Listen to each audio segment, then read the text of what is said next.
ரொம்ப அதிகமாகிடுச்சு. அவங்களெல்லாம் பார்த்து ரொம்ப நாள் ஆயிடுச்சு. எனக்கு முன்னாடி இருக்கிற எனக்குரிய எல்லோருமே ஆரம்ப நாட்கள்ல இருந்து இப்போ வரைக்கும் 15 வருஷமாக என் கூட பயணிச்சுக்கிட்டு இருக்கீங்க. என் அன்புக்குரிய பத்திரிகை நண்பர்களுக்கும், எழுத்து பத்திரிகை நண்பர்களுக்கும், ஊடக நண்பர்களுக்கும் என்னுடைய வணக்கம். சினிமாவுடைய வளர்ச்சிக்கு மிக முக்கியமான தேவை என்ன அப்படின்னு நான் எப்பயுமே சிந்திச்சுக்கிட்டே இருப்பேன். ஒரு சினிமாவுக்கு ஒரு திரையரங்கில் ஒரு சினிமா வருது, அது திரையரங்கில் வசூல் பண்ணுது, அப்புறம் அந்த படத்தை அந்த மக்கள் மறந்து போயிடுறாங்க. அப்போ இது ஒரு வணிகம் மட்டும்தானா? இது ஒரு வணிகம் மட்டும்தானா? இது ஒரு சந்தை மதிப்பான ஒரு பொருள் மட்டும்தானா? இந்த கேள்வி எனக்கு ரொம்ப நாளாக உள்ளுக்குள்ள இருந்துக்கிட்டே எனக்கு இருக்கு. ஸோ இதுக்கு என்ன செய்யலாம், என்ன மாதிரி விஷயங்களை கொண்டு வந்து முன்வைக்கலாம் அப்படின்னு நான் யோசிக்கும் பொழுது எனக்கு தெரிஞ்சது நிலம். அது என்னோட நிலம், என்னோட ஊர், நான் வாழ்ந்த வாழ்க்கை, நான் வாழ விரும்புகிற ஒரு வாழ்க்கை. அந்த மண் கதை அப்படின்னாலே அது நிலம் தான், நிலத்தோடு சம்பந்தப்பட்டது. சினிமா உண்மையிலேயே ஒரு மாற்றத்தை சந்திக்கணும்னா இந்த இன்டர்வல்னு ஒன்று எடுத்துடணும். சினிமா உண்மையிலே ஒரு மாற்றத்தை சந்திக்கணும்னு பத்திரிகை நண்பர்கள் நீங்கள்லாம் அந்த கருத்து ரொம்ப முக்கியமான கருத்து. என்ன செய்யணும், முதல்ல அந்த இன்டர்வல்னு ஒன்று எடுத்துடணும். உடனே தியேட்டரில் இருக்கிறவங்க எல்லாம் அந்த ஸ்டால் வச்சிருக்கிற ஓனர்கள்லாம் என் மேலே கோவப்படக்கூடாது.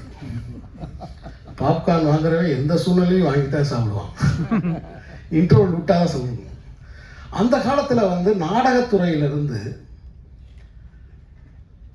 சினிமா வந்தது. சம்பூர்ண ராமாயணம் 3.5 மணி நேரம், 3.5 மணி நேரத்தையும் ஒரே நேரத்தில் போட முடியாது, அதனால 2 இன்டர்வல் விட்டுருக்காங்க. இது கொஞ்சம் கொஞ்சமாக போய் இப்போ ஒரு இன்டர்வலாக மாறி இருக்கு. நீங்கள் நல்லா பாருங்கள், வெப் சீரிஸ் இங்கே வந்திருக்கு. ஆனால் தமிழ்நாட்டில் வெப் சீரிஸ்க்கு பெரிய வரவேற்பு இல்லை. ஆனால் மேற்கத்திய நாடுகளில் நீங்கள் பார்த்தீங்கன்னா வெப் சீரிஸ்க்கு வரவேற்பு இருக்குது. என்ன காரணம்னா அவங்க முழு நீள படத்தை பார்த்து பார்த்து பழகியவர்கள், அவர்களுக்கு பாகமாக பார்க்கறதுக்கு பிடிச்சிருக்கு. நம்ம 2 எபிசோடாக பார்த்துக்கிட்டே இருக்கோம். ஃபர்ஸ்ட் ஆஃப் செகண்ட் ஆஃப்னு 2 எபிசோடாக பார்க்குறோம். அதனால தான் கூட ஒரு 3 எபிசோடை வச்சா நமக்கு பிடிக்க மாட்டேங்குது. அப்போ ஒரு சினிமா என்பது ஒரு முழு உடல். அதில் 1/2 மணி நேரம் போயிட்டு அதை ஸ்டாப் பண்ணிவிட்டு இதுக்கு முன்னாடி எப்படி இருக்குன்னு கேட்குறதே தவறு. முழு உடல், ஒரு முழு தரிசனம்.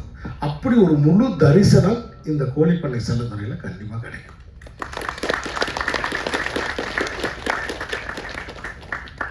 நண்பர்களே, நான் கொஞ்சம் ஒரு 5 நிமிஷம் அதிகமாக பேசினாலும் சில கருத்துக்களை நான் உங்களோடு பகிர்ந்து கொள்ள வேண்டும் என்று நான் ஆசைப்படுகிறேன். இந்த கோழிப்பண்ணை செல்லத்துறை என்கிற இந்த படம் எனக்கும் இப்போ 50 வயசு ஆயிடுச்சு. நானும் 2 பெண் குழந்தைகளுக்கு தகப்பன். ஆனால் நான் இதுவரைக்கும் டாக்டர் அருளானந்து போல ஒரு தந்தையை பார்க்கவே இல்லை.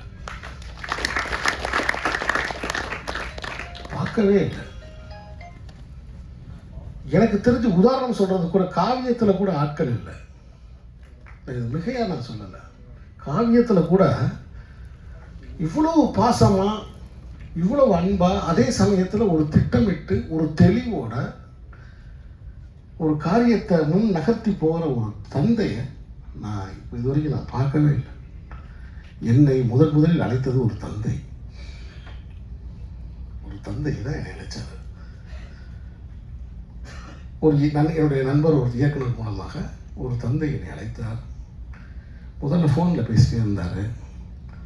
நான் சொன்னேன், என்னோடய பையனை வந்து ஹீரோவாக்கணும் அப்படின்னு சொன்னார்.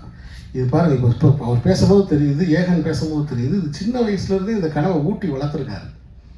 இதே ஒரு தனி படமாக எடுக்கலாம், இந்த கதையவே ஒரு தனி சினிமாவாக எடுக்கலாம். அப்படி ஊட்டி வளர்த்துருக்காரு. அப்போ அவர் என்னை கூப்பிட்டு பேசுகிறாரு. பேசும்போது நான் சொன்னேன், ஐயா, நீங்கள் படம் தயாரிக்கிறனால நான் ஒரு படத்தை வந்து நான் எடுத்துட மாட்டேன்.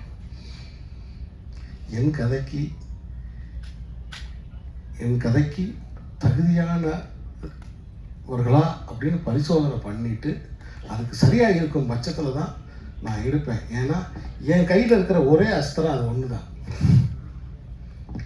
ஆர்டிஸ்டில் காம்ப்ரமைஸ் பண்ணுறது கிடையாது.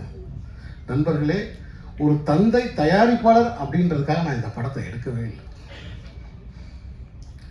ஏகன் ஏற்கனவே வந்து சின்னத்திரையில் அதுக்கு முன்னாடி நடனம், பல உடற்பயிற்சி, இடற்பயிற்சி இதெல்லாம் செஞ்சு வீடியோஸ்லாம் எனக்கு அனுப்புவார்.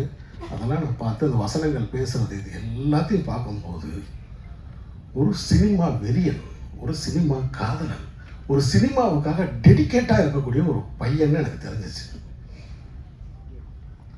நான் ஆடிஷன் பண்ணணும்னு சொல்லி வர சொன்னேன். ஆனால் ஏகனை நான் ஆடிஷன் பண்ணலை. வரும்போதே கவனித்தேன், உட்காந்து பேசும்போது கவனித்தேன், பேசும்போது கண்ணை கவனித்தேன். போயிட்டு வா தம்பின்னு சொல்லிட்டேன். ஏன்னா இந்த இளைஞன் ஒரு சிறந்த நடிகனாக வர்றதுக்கு வாய்ப்பு இருக்குது அப்படிங்கிறத நான் புரிஞ்சுக்கிட்டேன். சிறந்த நடிப்பு அப்படின்னா என்ன? நான் நடிப்பு சொல்லிக் கொடுக்குற வாத்தியார் கிடையாது. நடிப்பு சொல்லிக் கொடுக்குற வாத்தியார் கிடையாது, நடிப்பை வாங்குகிற வாத்தியார். நல்லா புரிஞ்சுக்கோங்க. நான் நடித்து காமிச்சு அவன் நடிகன்னு சொல்கிற நடிப்பு சொல்லிக் கொடுக்குற வாத்தியார் கிடையாது. அப்படி யாருமே செய்ய முடியாது. இப்போ இளையராஜா ஒரு பாட்டு ரெக்கார்ட் பண்ணணும்னு நினைக்கிறாரு. வயலினே வாசிக்க தெரியாத ஒருத்தரை கூப்பிட்டு, இசைஞானி இளையராஜா வயலினே வாசிக்க தெரியாத ஒருத்தரை கூப்பிட்டு இந்த பாட்டுக்கு ரெக்கார்ட் பண்ணணும்னு ட்ரை பண்ணார்னா அந்த பாட்டை செய்ய முடியுமா? அவருக்கு வயலின் வாசிக்கிறது எப்படின்னு கற்றுக் கொடுத்து அதுக்கப்புறம் ஒரு சாங்கை ரெக்கார்ட் பண்ணணும்னு நினச்சாருன்னு வச்சுக்கோங்க, முடியுமா? மிகச்சிறந்த வயலின் வித்வான்களை அவர் அழைக்கிறார், மிகச்சிறந்த ராகங்களை அவர் வாங்கிக்கிறார். இதுதான் பாயிண்ட். அப்படி ஏகன் என்னிடம் வரும்போது முழு தகுதியோடு வந்த ஒரு இளைஞர்.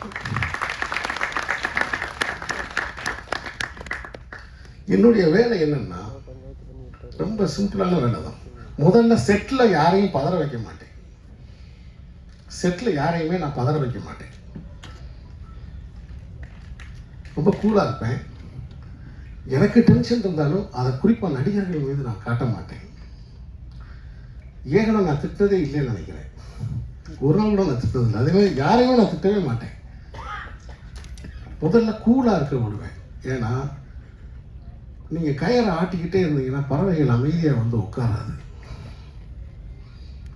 எல்லாரையும் அமைதியாக இந்த ஒரு சூழலில் நம்ம இருக்கும் பொழுது அவர்களுடைய இயல்புணர்ச்சி வெளியே வரும். அந்த இயல்புணர்ச்சியை நம்ம தூண்ட முடியும். என்னுடைய வேலை ஒரு நடிகரிடம் இருந்த இயல்புணர்ச்சியை தூண்டுறது தான். அதுக்கு முதல்ல செட்டை அமைதியாக வச்சுருப்பேன். இவ்வளோதாங்க, இவ்வளோதான் விஷயமே. அதனால் நான் யாரையும் அறிமுகப்படுத்தினதான் நான் எப்பயுமே நினைக்கிறது கிடையாது. ஏகனுக்கு ஒரு ஒளிமயமான எதிர்காலம் இருக்கு. அதற்கு ஒரு முக்கியமான காரணம் ஒரு தந்தை என்றாலும் ஏகன் நன்றாக வர வேண்டும் என்று அவருக்கு பின்னால் இருந்து அவருடைய தாயார் தினமும் பிரார்த்தனை செய்து கொண்டே இருக்கிறார். வேண்டாத தெய்வங்கள் இல்லை, அதை வேண்டிக் கொண்டே இருக்கிறார். என்கிட்ட வந்து அந்த ஷூட்டிங் ஸ்பாட் விட்டு போகும்போது உங்கள்கிட்ட ஒப்படைச்சிட்டு போகிறேன்னாரு அப்படின்னு சொன்னாங்க. கரெக்டாக 4வது நாள் ஏகனுக்கு கை பிசங்கிருச்சு. ஒரு இதை எடுத்து அடிக்கும்போது நான் ரொம்ப வருத்தப்பட்டேன் கடைசி வரைக்கும். ஐயோ, நம்ம எப்பயுமே பரிசோதனை பண்ணி பார்க்காம நம்ம எதையுமே செய்ய விட மாட்டோமே, இதை விட்டோமே அப்படின்னு நினச்சேன். ஸோ அப்படி மேத்யூ பற்றி சொல்லணும்னா இந்த 2 பேருக்குமே சினிமா நல்லா தெரியும். 2 பேருக்கு நல்லா சினிமா தெரிஞ்சா ஒரு சினிமா தெரிஞ்ச இயக்குனர் நடுவில் எவ்வளோ தவிப்போட நிற்பான்னு மட்டும் பாருங்க. நான் சொல்றது உங்களுக்கு புரியுதா? அந்த நேரத்துலலாம் என்னை காப்பாற்றின பெருமான் அவர் தான். ஸோ ரொம்ப அற்புதமான பிள்ளை. நான் பார்த்து ரொம்ப வியந்துட்டேன். இந்த வயசில் இவ்வளவு பொறுப்புணர்ச்சி, இவ்வளவு கடமை உணர்ச்சி, ஒரு பிளான். ஒன்றும் இல்லைங்க, ஒரு நாள் ஏதோ ஒரு ஏக்கர் நிலம்னு சொன்னேன். அது எத்தனை ஃப்ளாட்டுன்னு சொன்னாப்புல. அப்படியே அரண்ட்டேன். என்னடா ஒரு ஏக்கர் இடம் ஏதோ சொன்னேன். ஒரு ஏக்கர் 20 சென்ட் தம்பி அப்படின்னு. அப்படியா சார்? அப்படின்னா அது இத்தனை ஃப்ளாட்டு சார் அப்படிங்கிறப்பல.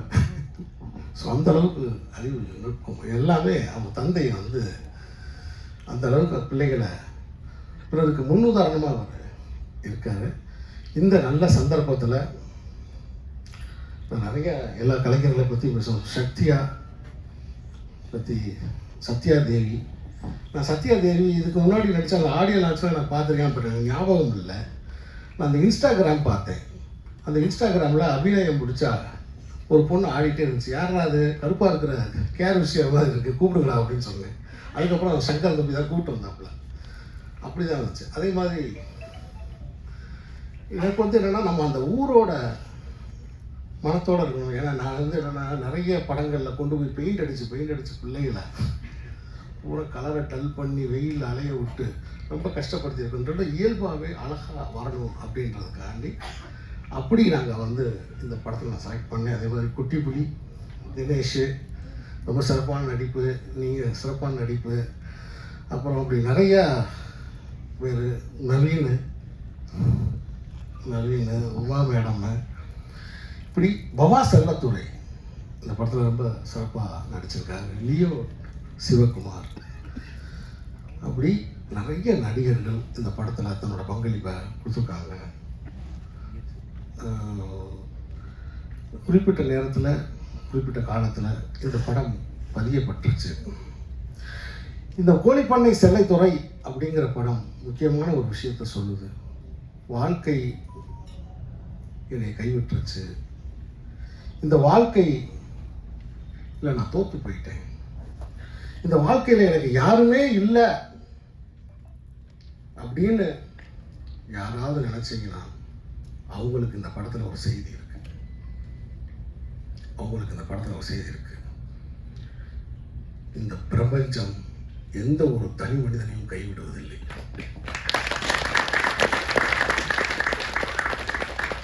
ஏதே ஒரு ரூபத்தில் வந்து உங்களை அரவணைக்கும். யோகி பாபு, அருமை நண்பர் யோகி பாபு சார் வந்து என்கிட்ட கதையே கேட்காம என்னை நம்பி வந்து குறிப்பிட்ட நாட்களில் அழகாக நடிச்சுட்டு அந்த பெரியசாமி அப்படிங்கிற கதாபாத்திரம் ஏகனுடைய பெரியப்பாவா மிகச் சிறப்பாக நடிச்சிருக்காங்க. இவங்க 2 பேர் காம்பினேஷன்ஸில் ஒரு சீன் இருக்குது. 2 பேர் காம்பினேஷனில் கொஞ்சம் சைலண்ட்டாக, அதே சமயத்தில் ரொம்ப உணர்ச்சியாக பேசக்கூடிய ஒரு காட்சி இருக்குது.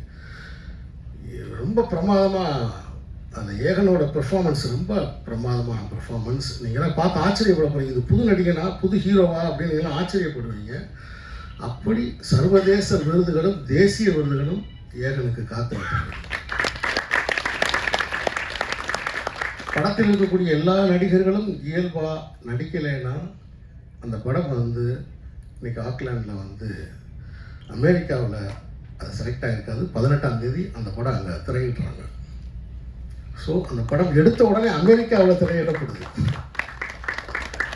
அதுமாதிரி அண்ணன் பிரபாகர், எனக்கு வந்து எழுத்தாளர் பிரபாகர் அவர்கள் இயக்குனர், இந்த கதையை நான் வந்து உருவாக்கிய பிறகு அண்ணன்ட்ட சொல்லும்போது எனக்கு அழகான ஒரு ஃபஸ்ட்டு டிராஃப்ட் ஒன்று எனக்கு ரெடி பண்ணி எழுதி கொடுத்தாங்க. இந்த படத்தில் நான் அவரும் சேர்ந்து தான் வசனங்கள் எழுதியிருக்கோம்.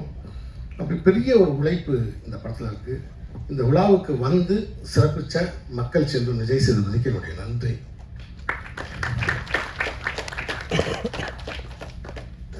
இந்த மாதிரி படங்களை நீங்கள் தான் கொண்டு போய் மக்கள்கிட்ட கொண்டு போய் சேர்க்கணும் அப்படின்ற கேட்டுக்கிறேன்.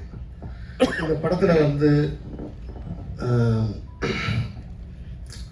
ரொம்ப ஒரு தண்ணி மட்டும் இருந்தாங்க.